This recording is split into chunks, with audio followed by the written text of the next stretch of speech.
Good evening, dear listener. Tonight I invite you into a London shop wrapped in the gentle glow of candlelight, a place hidden in the very heart of a misty, cold Victorian night. Allow your breath to slow as you listen, in and out, softly, gently, just like snowflakes falling onto an empty street. Let the weight of the day melt away. Let the warmth of the story wrap around you. Let your thoughts drift slowly into silence. Now, our story begins on a night just like this. Quiet, calm, snowy, and filled with the soft light of distant gas lamps. The foggy night of Rosewick Lane. It was the year 1884. London slept beneath a gentle snowfall. The flakes drifted down slowly, turning in a silver-blue haze. On the narrow path of Rosewick Lane, the world moved slowly, as if even time itself wished to rest. Old houses lined both sides of the street, their roofs covered in white. The warm yellow glow spilling from the windows, and the street lamps stretched across the cobblestones in long, soft ribbons. At the end of the street stood a small bookshop, Hawthorne and Sons, booksellers. Since 1839, its sign swayed softly in the wind. Its windows cast a calm golden glow. Inside, a fire crackled in an iron stove, offering a warm refuge from the winter night. And inside this peaceful little haven, an old bookseller was preparing for the evening, Mr. Alistair Hawthorne. Mr. Alistair Hawthorne was a gentleman nearing 70, tall, thin, with loosely tied silver hair at the back. He moved with the quiet grace of someone who had spent a lifetime among books. His long wool coat hung by the door, his spectacles rested at the tip of his nose, and when he smiled, which he often did, his eyes softened like candlelight. That evening Mr. Hawthorne sat beside the fire. He held a steaming cup of Earl Grey in his hands. The bookshop was filled with familiar scents, the smell of old pages, the warmth of pine shelves, the faint sweetness of beeswax polish. He listened to the gentle touch of wind against the windows, and as he did every night, he whispered to himself, "Another quiet evening, perfect for a little reading or a little dreaming." He did not yet know that this night would be different. A visitor was on her way, and she carried with her a long-forgotten story. At exactly 9:47 p.m., as Mr. Hawthorne turned a fragile page, a soft sound echoed through the shop. 3 gentle knocks, polite, hesitant, and unexpected. Mr. Hawthorne lifted his eyebrows. Visitors rarely came at this hour, especially on winter nights. He rose slowly, placed his tea on a coaster, and walked to the door. When he opened it, a cold wind swept inside, an icy breath carrying the scent of snow and distant chimneys. And there she stood, a young woman of about 25, her coat dusted with frost, her cheeks flushed from the cold, her eyes bright yet tired. She spoke with a trembling voice. "Excuse me, sir. I'm very sorry to come at this hour, but I believe this shop holds something that belongs to my family." Known for his kindness, Mr. Hawthorne stepped aside. "Come in, my dear. No one should be wandering Rosewick Lane on a night like this." The young woman stepped inside, shivering as the warmth wrapped around her. "My name is Clara Whitfield," she said softly, "and I'm looking for an old letter. By the fire, tea and calm." Mr. Hawthorne led Clara toward the fireplace. The flames cast soft reflections across the shelves, filling the room with a golden glow. He poured her a cup of chamomile tea. Clara held the cup with both hands, warming her fingers, breathing in the soothing steam. "I missed the last train," she said quietly, "and I've been wandering for nearly an hour." Mr. Hawthorne nodded gently. "You're safe now. Now tell me, this letter, why do you believe it's here? Clara took a deep breath. My grandfather used to tell stories, she began. He told me he left a letter somewhere in London, hidden inside a book he loved dearly, a book he sold here many years ago. Mr. Hawthorne smiled softly. I remember many books, and many stories too. Perhaps yours is still here, waiting for you. The hidden chest in the back room. The old man took a brass key from behind the counter. He motioned for Clara to follow, and together they entered the back room. It was a dusty, dimly lit space, filled with forgotten books and wooden crates. In the corner stood a narrow chest, carved with ivy patterns. Mr. Hawthorne knelt slowly and unlocked it. Inside were leather-bound journals, some tied with faded ribbons, others wrapped in cloth. He lifted one carefully. Its cover was deep brown, its pages yellowed by time. Clara watched with silent anticipation. Mr. Hawthorne gently opened the book, and a thin piece of paper slipped out like a whisper. Clara held her breath.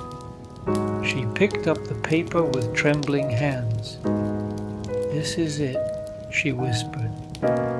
My grandfather's handwriting. I'd recognize it anywhere. Clara unfolded the delicate paper. Her eyes shone as she read.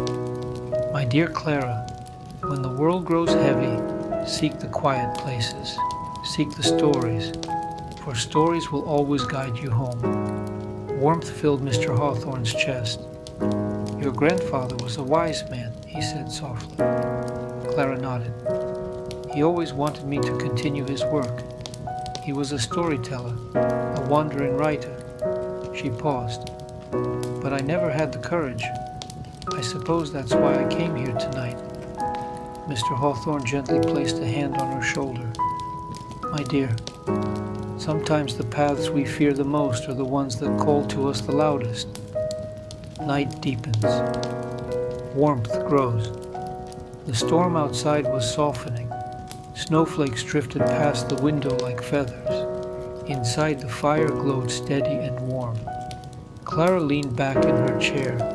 The room's warmth seeped deep into her bones. Her eyes grew heavy. Her breath slowed. Her shoulders loosened. Mr. Hawthorne gently draped a blanket over her. You may rest here tonight. The storm will pass soon.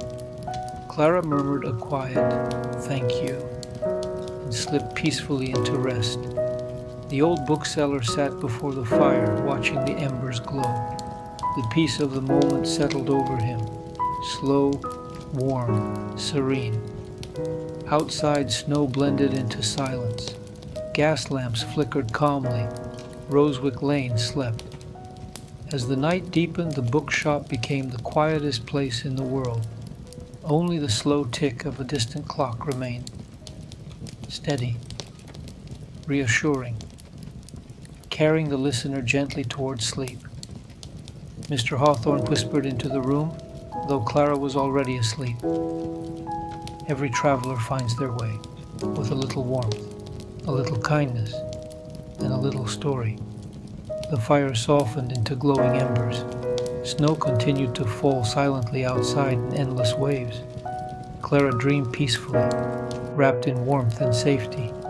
And now, my dear listener, may you rest just as deeply, just as softly, wrapped in calm, wrapped in quiet, wrapped in story. Good night.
you.